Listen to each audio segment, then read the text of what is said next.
L'affaire des influenceurs algériens proches du régime algérien arrêtés en France et incarcérés pour certains d'entre eux a commencé à livrer certains de ces mystères. Parce que les influenceurs commencent à parler. Certains d'entre eux ont été d'ores et déjà présentés devant un tribunal. C'est qu'il y a eu des points de proximité ou des liens entre ces influenceurs proches du régime algérien avec des privés qui sont des seconds couteaux, c'est-à-dire des intermédiaires qui sont venus manipuler ou entraîner ces TikTokers. Le premier procès, c'est celui de Zazo Youssef, c'est lui qui a été le premier arrêté. Il a été mis à l'isolement dans une prison qui est située à Lorient pour le couper des autres détenus.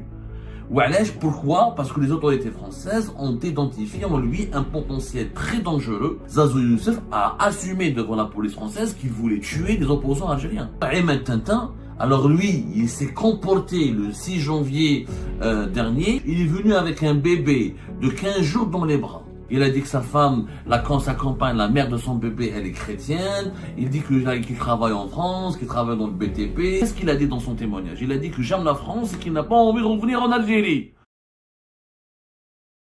L'affaire des influenceurs algériens proches du régime algérien arrêtés en France et incarcérés pour certains d'entre eux a commencé à livrer certains de ces mystères. Voilà, c'est des mystères. A commencé à livrer certains de ces secrets plutôt. Parce que les influenceurs commencent à parler. Certains d'entre eux ont été d'ores et déjà présentés devant un tribunal. 2 d'entre eux ont été incarcérés. 3 autres, le troisième, il a été placé dans un centre de rétention administrative en attendant son expulsion. Et 3 autres sont placés sous enquête. Et les premières révélations sur les témoignages, sur les aveux, sur les déclarations de ces influenceurs proches du régime algérien, on parle de proximité, encore une fois, politique, idéologique.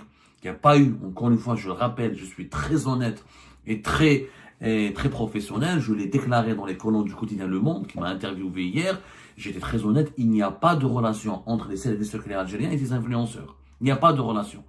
Il y a une proximité pour le moment politique et idéologique. Ça veut dire que ces influenceurs ont adhéré à la rhétorique menaçante, à la rhétorique idéologique, à la rhétorique de la politique de la répression générale du régime algérien contre ses opposants. Il y a une proximité donc médiatique et idéologique. Ils ont reproduit sa propagande. Mais il y a aussi une proximité. Ce que nous avons soulevé comme doute, ce que nous avons comme information, c'est qu'il y a eu des points de proximité ou des liens entre ces influenceurs proches du régime algérien avec des privés, avec des personnes privées qui sont des seconds couteaux, c'est-à-dire des intermédiaires qui sont venus manipuler ou entraîner ces TikTokers ou ces influenceurs dans une vaste opération de déstabilisation de l'opposition algérienne en France et de la France elle-même, puisque quand on appelle au crime, quand on appelle à la violence, quand on appelle à commettre des agressions, quand on veut remonter la communauté algérienne contre certains Algériens en France, quand on se met la division et le chaos au sein de la grande communauté algérienne, qui est la première communauté étrangère de migrants étrangers en France, ça touche à l'ordre public, ça touche à la sécurité de la France.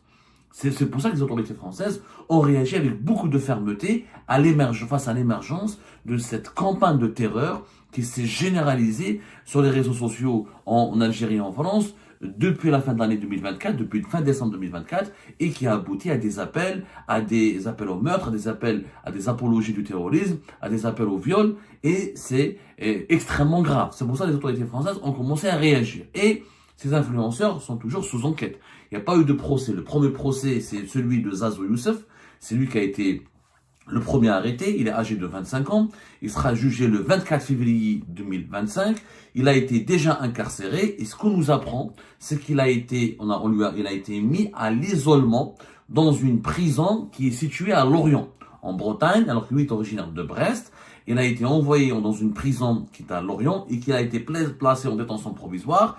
Et durant cette détention provisoire, il a été mis à l'isolement pour le couper des autres détenus.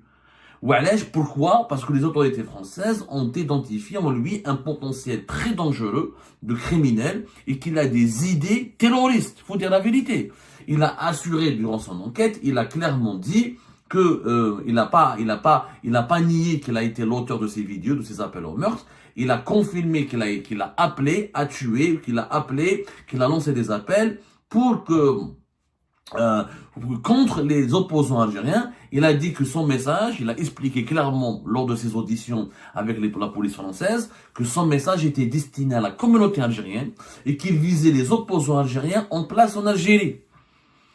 Selon lui, il ne voulait pas menacer la France, il ne voulait pas allumer le feu de la haine ou de la division en France, il ne voulait pas toucher à la sécurité de la France, c'est qu'il visait uniquement la communauté algérienne et les opposants algériens. Lui, il ne pensait pas qu'il allait intéresser les Français, il n'a pas pensé, naïf qu'il est, idiot qu'il est. Donc ça vous montre le niveau intellectuel extrêmement bas de ces influenceurs proches du régime algérien. Il n'a pas pensé ou il ne s'attendait pas à ce que les autorités françaises procèdent à son arrestation, à son signalement, ou le placent en détention, ou l'arrêtent, ou l'interpellent, parce qu'il est considéré comme une menace aussi contre la France. Lui, il pensait à Azazou Youssef qu'en France, on peut attaquer un citoyen, si tu peux attaquer un étranger, un Algérien, tu peux l'agresser, tu peux le tuer, tu peux le violer, et la France ne te dira rien, ne fera rien contre toi. C'est complètement fou. Donc il a été placé à la détention, en détention provisoire, à l'isolement, dans un quartier de l'isolement, dans une prison à Lorient. Au départ, il devait être emprisonné dans la maison d'arrêt de Brest, là où il résidait. Mais comme il y avait un risque qu'il entre en contact avec d'autres détenus dangereux et un risque qu'il fuitait des informations, donc et qu'il puisse, par exemple, échanger des informations ou qu'il puisse être influencé ou qu'il puisse influencer d'autres détenus, comme il est considéré comme un individu dangereux, qui reconnaît, qui assume. Azazou Youssef a assumé devant la police française qu'il voulait tuer des opposants algériens. C'est extrêmement grave. Donc il a été mis à l'isolement dans une prison à Lorient, toujours en Bretagne, mais dans une autre région, un peu loin de Brest, de là où il réside. Il sera jugé le 24 février prochain. Il risque 7 ans de prison et 100 000 euros d'amende. Mais les aveux de Azazou Youssef en disent très long sur l'attitude, la personnalité de ces influenceurs algériens et qu'ils ont été clairement manipulés. Qui lui a inculqué? Qui lui a demandé? Qui l'a manipulé? Qui l'a convaincu de s'engager dans cette lutte meurtrière et haineuse et violente contre les opposants algériens? Comment un jeune de 25 ans qui était dans une situation irrégulière, qui a eu un enfant, parce que on a expliqué son histoire, il a déjà été reconnu coupable de vol en janvier 2023, il a été arrêté aussi, il a été condamné à 1 année de prison en décembre 2023 parce qu'il a participé aux émeutes lors de la mort de jeune Naël, le français Naël, un Nanterre d'origine algérienne. Il avait participé à la destruction et à la dégradation d'un établissement, d'un centre sportif à Brest. Il avait un titre de séjour en tant que parent d'un enfant français. Il a eu un enfant français avec une femme de nationalité française, certainement une franco-algérienne ou une algérienne qui a la nationalité française, et il faisait l'objet d'une obligation de quitter le territoire français. Et il risquait d'être incarcéré déjà pour sa première peine qu'il avait écopée en décembre 2023 pour dégradation commise contre un centre sportif basé à Brest. Donc c'est quelqu'un qui est instable, qui est violent, qui est délinquant, mais qui a déjà une vie en France, qui est impliqué dans la vie en France et qui n'a pas de connexion réelle et profonde avec l'Algérie. Il est en France, il a fait un enfant en France, Aïch en France. Comment il a pu, ce Azazou Youssef, entrer dans ce combat politique, idéologique contre l'opposition algérienne? L'enquête française, elle devra déterminer et trouver des réponses à ces questions. D'ailleurs, il y a eu des saisies, il y a eu une perquisition chez lui, là où il habitait. On nous apprend aussi, des sources françaises nous apprennent que des vidéos de Azazou Youssef qui dataient d'octobre 2024 ont été versées également dans la procédure. Et lors du procès du 24 février prochain, les juges certainement ne manqueront pas de le questionner sur ses contacts avec l'Algérie, sur le sens, sur la signification de ses appels au meurtre et de ses tentatives d'agresser et de tuer des opposants algériens en France. Et c'est pendant ce procès-là qu'on va avoir des réponses. Qui a manipulé Azazou Youssef? C'est légitime. D'abord, la justice française va se poser la question. Est-ce que c'est un individu dérangé qui a agi en totale autonomie? Comme il est dérangé, mais pourquoi il n'a pas continué à faire de la délinquance en France? Pourquoi il n'a pas fait du trafic de drogue? Pourquoi il n'est pas resté à s'occuper de sa vie en France? Comment un délinquant qui a fait un enfant en France, qui a commencé à s'installer en France, se retrouve happé par la situation politique de l'Algérie et intéressé et engagé dans la propagande du régime algérien contre les opposants algériens? C'est pour ça que nous doutons. C'est pour ça que j'ai dit, je l'affirme, il y a des intermédiaires privés qui ont contacté ces influenceurs pour les influencer, pour les manipuler, pour les embrigader et comme ils ont une crise existentielle, comme c'est des personnalités fragiles, ils ont été très sensibles à ces manipulations. On leur a donné un sens à leur vie. Combattez pour votre pays, combattez les ennemis du régime algérien et vous aurez la reconnaissance de votre pays. Et c'est comme ça que ces gens-là ont été manipulés. Il y a clairement une manipulation derrière. Et le fait que les autorités françaises ont décidé de mettre à l'isolement Zazo Youssef pour l'empêcher de contacter les autres détenus, c'est qu'ils ont pris conscience du caractère, de la dimension psychologique fragile de Zazo Youssef et de son caractère très violent et très dangereux, et ils ont aussi des informations sensibles qu'il détient et qu'il pourrait communiquer à d'autres détenus ou qu'il pourrait échanger avec d'autres détenus. Donc il y a une enquête très sérieuse là-dessus. Le deuxième autre fait troublant, c'est comme les aveux troublants de ces influenceurs proches du régime algérien, l'autre influenceur, Ahmed Tintin. Alors lui, il s'est comporté le 6 janvier dernier, il y a 2 jours, il a comparu à l'appel comme il a été libéré le 5 janvier de sa garde à vue sous contrôle judiciaire, comparution immédiate devant le tribunal de Grenoble, pas très loin de Lyon, dans le 113 de la France, le 6 janvier, et lors de son procès, il est venu avec un bébé. Parce qu'il a été inculpé de provocation directe à un acte de terrorisme. Voilà, il sera jugé le 5 mars 2025. Lors de ce procès, il a demandé un délai pour sa défense parce qu'il n'était pas préparé pour se défendre.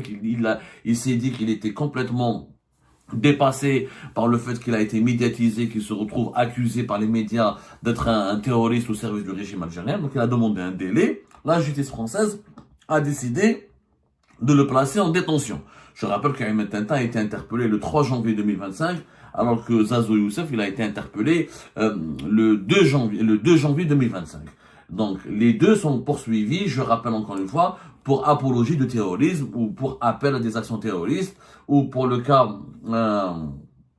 pour des appels à commettre des attentats en France. Ahmed Tintin sera jugé le 5 mars, alors que Zazo Youssef sera jugé le 24 février 2024. Ahmed Tintin sera jugé pour provocation directe à un acte de terrorisme. Ahmed Tintin, pour son procès, pour apitoyer les juges, il est venu avec un bébé de 15 jours dans les bras. Il a son bébé de 15 jours, il a voulu apitoyer les juges, il a voulu bénéficier de leur humanisme en se présentant comme un bon père de famille. Il a dit que ses propos étaient mal interprétés. Il a dit que sa femme, sa compagne, la mère de son bébé, elle est chrétienne. Il dit qu'il travaille en France, qu'il travaille dans le BTP, qu'il travaille dans un fast-food et dans un marché. Il a essayé de convaincre les juges. Belli, c'est un citoyen exemplaire. Mais là, dans ce cas-là, comment se fait-il que ce gars, Ahmed Tintin, père d'un bébé de 15 jours, qui a fait un enfant avec une Française chrétienne, donc une Française de souche, qui n'est pas d'origine algérienne, et qui travaille, qui a multiplié les petits boulots en France, donc il voulait s'installer en France. D'ailleurs, qu'est-ce qu'il a dit dans son témoignage? Il a dit que j'aime la France et qu'il n'a pas envie de revenir en Algérie. Subhanallah, tu aimes la France, tu veux pas retourner en Algérie. Donc pourquoi tu t'es engagé? Voilà ce qu'il a dit exactement. Je ne suis pas un terroriste, ma femme et mon fils sont français, j'aime la France et je ne veux pas retourner en Algérie. Il a déclaré ça au juge. Puisque tu veux pas retourner en Algérie, parce que tu as fait un enfant en France, parce que ta femme elle est française, pourquoi tu t'es foutu dans ce pétrin où tu appelles à tuer les opposants algériens et tu défends le régime algérien? Ça veut dire qu'il avait un intérêt. C'est pas un fou. Un fou. On l'aurait... D'ailleurs, ces avocats ont demandé une expertise. Ils essaient de nous faire croire que c'est un dérangé psychologiquement, qu'il est instable psychologiquement. Quelqu'un qui est psychologiquement instable ne fait pas d'enfants, ne fonde pas une famille, ne multiplie pas les petits boulots. C'est qu'il est bien installé en France. Il est conscient, il a des propos très lucides. Il ne veut pas revenir en Algérie, il est sous OQTF lui aussi. Il dit que je veux rester en France, j'aime la France, je veux rester en Algérie. Donc il aime la France. Donc pourquoi il a menacé les opposants algériens? Pourquoi il s'est engagé à combattre les opposants algériens? Les Harki 2.0, comme le disait Mehdi Ghzar, le directeur de campagne de Abdelmajid Tebboune, lors d'un live TikTok avec d'autres influenceurs algériens. Pourquoi? Parce qu'il a été donc manipulé. Peut-être qu'on lui a proposé de l'argent. Peut-être qu'on lui a promis des avantages. Comme il a des petits boulots, comme il a une situation financière très instable, très incertaine, peut-être qu'il a été en contact avec des intermédiaires. qui lui ont proposé de l'argent. C'est ça l'enquête. L'enquête, elle est là à ce moment-là. L'enquête des autorités françaises, elle va tenter de trouver des réponses. Comment ces gens-là, des haragas, des pères de famille, qui ont fait des enfants, qui multiplient les petits boulots, qui aiment la France, qui ne veulent pas revenir en Algérie, qui n'ont jamais demandé à revenir en Algérie, qui n'ont jamais tenté de revenir en Algérie, qui sont restés en France et qui sont clairement instables, ils ont un parcours personnel instable, professionnel instable, mais qui sont au moins conscients et lucides que leur avenir, il est en France. Personne de ces haragas, personne de ces, pardonnez-moi, de ces influenceurs proches du régime algérien qui ont défendu le régime algérien, qui ont appelé à tuer et à fracasser et à massacrer les opposants algériens, personne d'entre eux n'a affirmé ou n'a souhaité revenir en Algérie pour se réinstaller en Algérie. Et personne n'a dit qu'il était nationaliste. Et personne n'affirme qu'il croit en ce qu'il fait. Juste, ils ont lancé des messages de haine, ils ont été entraînés dans une spirale de manipulation, et maintenant, il faut savoir qui les a manipulés. Qui les a manipulés? Le troisième influenceur qui est basé à Montpellier, le fameux Ami Bouanem, dont nous avons déjà parlé. Alors lui, il a été... les autorités de Montpellier, la préfecture de la région de Montpellier a été très dure. Elle lui a retiré le carte. Il était pas dans une situation irrégulière. Il n'avait pas d'OQTF comme les deux autres influenceurs. Alors lui, on lui a retiré directement sa carte de séjour. Son titre de séjour a été retiré.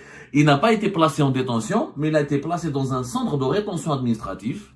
On a un centre de rétention administrative, c'est quoi? C'est pas une prison, c'est un centre de rétention des personnes, des migrants, des haragas, des clandestins, des sans-papiers qui sont placés dans ce centre en attendant leur expulsion du territoire français. Alors la France le place dans un centre de rétention administrative pendant 1 mois à 2 mois, en attendant que son pays d'origine, l'Algérie en l'occurrence, délivre un laissez-passer consulaire pour pouvoir l'expulser directement, le mettre dans un avion et le renvoyer vers l'Algérie. Si l'Algérie ne veut pas délivrer un laissez-passer consulaire, son expulsion ne sera pas possible, donc il sortira de ce centre de rétention et il pourrait donc être jugé par la voie de la justice, il pourrait donc être transféré vers une prison. La préfecture de la région de Montpellier, elle explique que les provocations publiques à commettre un crime ou un délit et légitimement la torture constituent des menaces graves à l'ordre public. L'État se doit d'agir et de ne rien laisser passer. Donc il y a un message de fermeté extrêmement dur de la part des autorités françaises qui ont pris conscience qu'on n'est pas face à des influenceurs qui agissent de façon isolée, autonome ou qui sont des dérangés mentaux. Ce ne sont pas uniquement des dérangés mentaux. Il y a derrière eux des manipulations, des ingérences étrangères ou des tentatives de manipulation ou des instrumentalisations. Moi, je le dis, j'ai fait ma petite enquête. Pour le moment, je suis arrivé à la certitude que ce n'est pas une autorité officielle de l'État algérien. Mais derrière, il y a des privés, il y a des personnes privées. On l'a vu, comme Mehdi Rza, directeur de campagne d'Abdelmajid Tebboune, qui participe à des réunions, à des salons de discussion sur les réseaux sociaux où il harangue, il chauffe de les influenceurs, il leur fait croire que les opposants ce sont des harkis et que eux c'est des moudjahid et qu'il faut combattre les harkis. Donc il les entraîne à les violenter. Est-ce que la manipulation s'est arrêtée à des discussions à des discussions et à des discussions uniquement verbales, à des contacts uniquement verbaux, à des contacts virtuels sur les réseaux sociaux, ou est-ce qu'il y a eu des versements d'argent, est-ce qu'il y a eu des financements, est-ce qu'il y a eu des avantages matériaux ou non ou immatériaux qui ont été donnés à ces influenceurs? C'est les enquêtes des autorités françaises qui vont déterminer les réponses à ces questions.